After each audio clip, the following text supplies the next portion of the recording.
Il était une fois une jolie petite fille. Elle était gentille avec tous ceux qui ne la voyaient que. Mais elle était la plus belle et la plus chère de toutes à sa grand-mère, qui ne savait pas quoi donner à sa petite fille bien-aimée.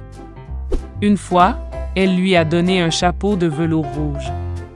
Et comme ce chapeau lui convenait très bien et qu'elle ne voulait rien porter d'autre, ils ont commencé à l'appeler le petit chaperon rouge. Une fois, sa mère a demandé à apporter un morceau de gâteau et une bouteille de vin à sa grand-mère. Comme elle est malade et faible, ce sera à son avantage. Elle a ordonné à ma mère de ne pas fuir la route, sinon elle tomberait et casserait la bouteille, puis grand-mère n'obtiendrait rien. Et quand elle vient chez sa grand-mère, pour qu'elle n'oublie pas de lui dire bonjour. Le petit chaperon rouge obéit, prit les cadeaux et partit. Et ma grand-mère habitait déjà derrière la forêt, à une demi-heure de marche du village. Et dès que le petit chaperon rouge est entré dans la forêt, elle a rencontré un loup. La fille, cependant, ne savait pas de quel genre de bête féroce il s'agissait et n'avait pas le moins du monde peur de lui. Elle l'a salué poliment. Le loup s'est également comporté très décemment. Alors le petit chaperon rouge a dit au loup qu'elle apportait des cadeaux à sa grand-mère bien-aimée. Et pendant qu'elle racontait comment se rendre à la maison de la grand-mère, le loup se demanda comment il pouvait manger non seulement la vieille femme, mais aussi une jolie fille. Et puis le loup a pensé à montrer au petit chaperon rouge une immense prairie avec de belles fleurs. Le petit chaperon rouge, en regardant les nombreuses fleurs merveilleuses, a pensé que ce serait bien d'apporter à grand-mère un bouquet de fleurs fraîches, car cela lui plairait aussi. Oui, et s'est enfui de la route sur le côté, et a commencé à cueillir des fleurs. Si elle cueille un peu une fleur, comme une autre lui fait signe, c'est encore mieux, et elle courra après. Et ainsi il est allé de plus en plus loin dans les profondeurs de la forêt. Et le loup a couru droit chez grand-mère et a frappé à la porte. Grand-mère a demandé qui était là.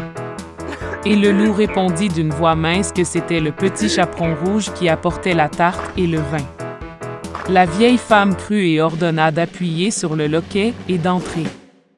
Le loup a appuyé sur le loquet, la porte s'est ouverte et il a couru vers la hutte de sa grand-mère. Je me suis précipité vers le lit de ma grand-mère et l'ai avalé aussitôt.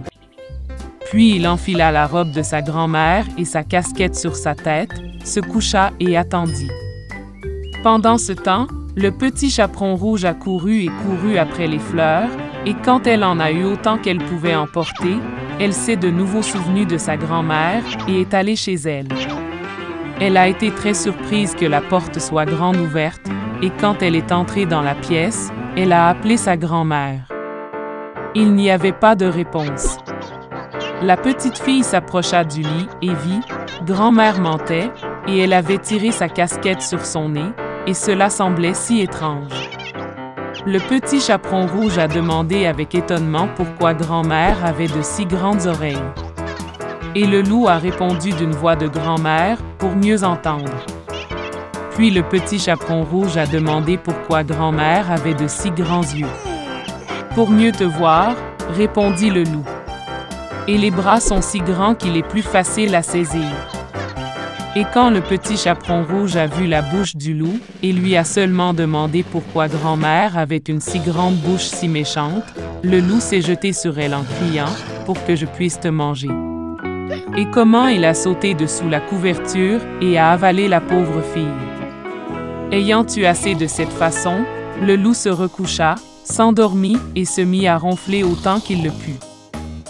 À ce moment-là, un chasseur passait devant la maison de la grand-mère, entendit des ronflements et se demanda si quelque chose était arrivé à la vieille femme qu'elle ronflait ainsi.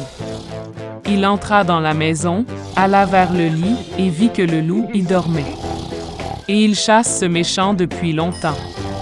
Il voulait le tuer avec une arme à feu, mais il lui vint à l'esprit que le loup avait peut-être avalé sa grand-mère et qu'elle pouvait encore être sauvée. C'est pourquoi il n'a pas tiré, mais a ouvert grand la bouche de son loup et a vu un petit bonnet rouge y clignoter. Une fille a sauté de sa bouche et a dit que sa grand-mère était toujours là. Le chasseur ouvrit encore plus les mâchoires de son loup et la vieille grand-mère sortit derrière le chaperon rouge. Ils étaient ravis, ont commencé à embrasser et à remercier le chasseur. Ils ont décidé de donner une leçon à un loup rusé. Ils ont apporté de grosses pierres aussitôt que possible, les ont fourrées dans la bouche et le ventre du loup et l'ont emmené dans la cour. Et quand le loup s'est réveillé, il a vu le chasseur et était sur le point de s'échapper, mais ne pouvait pas supporter le fardeau des pierres et est tombé à terre. Cela ravit tous les trois, tandis que le loup se leva et traîna à peine son gros ventre dans la forêt sombre. Ils ne l'ont jamais revu. C'est ainsi qu'ils ont enseigné une leçon au loup rusé, et le petit chaperon rouge a décidé qu'elle ne désobéirait plus jamais aux ordres de sa mère. La veille de Noël, Fritz et Marie avaient hâte de déballer leurs cadeaux. Soudain, on frappa à la porte. C'était leur oncle avec un tasse de cadeaux dans ses mains. Les enfants étaient très heureux de le voir. Puis, ils ont commencé à déballer les cadeaux. Marie a eu des poupées fantaisie, de la vaisselle jouet et une belle robe en soie. Fritz a également obtenu ce qu'il voulait, un cheval magnifique et un roi des souris. Marie a remarqué qu'il y avait un soldat sous l'arbre. C'était le casse-noisette, conçu pour croquer proprement les noix dures. La fille a vraiment aimé. Mais Fritz a dit que c'était son cadeau et a essayé de le prendre à sa sœur. Les enfants ont étiré le casse-noisette si loin qu'ils lui ont arraché le bras. Le jouet cassé est devenu inutile pour le garçon. Marie était très bouleversée et fondit en larmes. Mais mon oncle a pu réparer le soldat. La fille était heureuse et le serra doucement dans ses bras.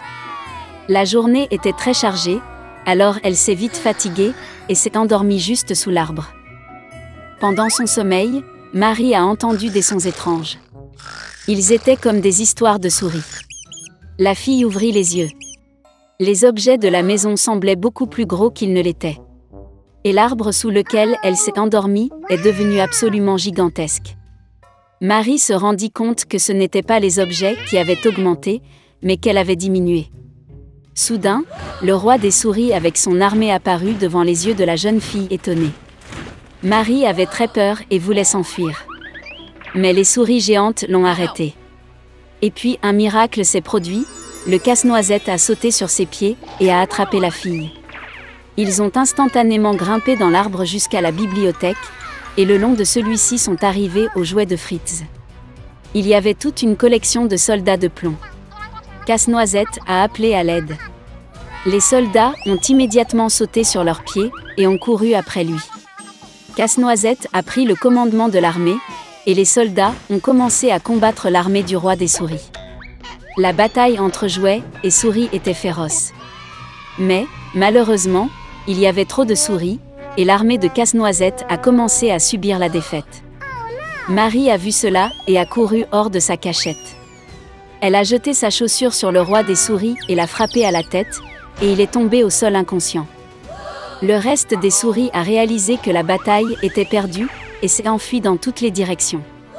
Marie a couru vers le casse-noisette, mais il était inconscient, car il avait été grièvement blessé par le roi des souris. La fille pensa qu'il était mort et se mit à pleurer amèrement. Et soudain, une belle fée est apparue derrière Marie. Elle a décidé d'aider la fille. D'un geste de sa baguette, elle relança Casse-noisette.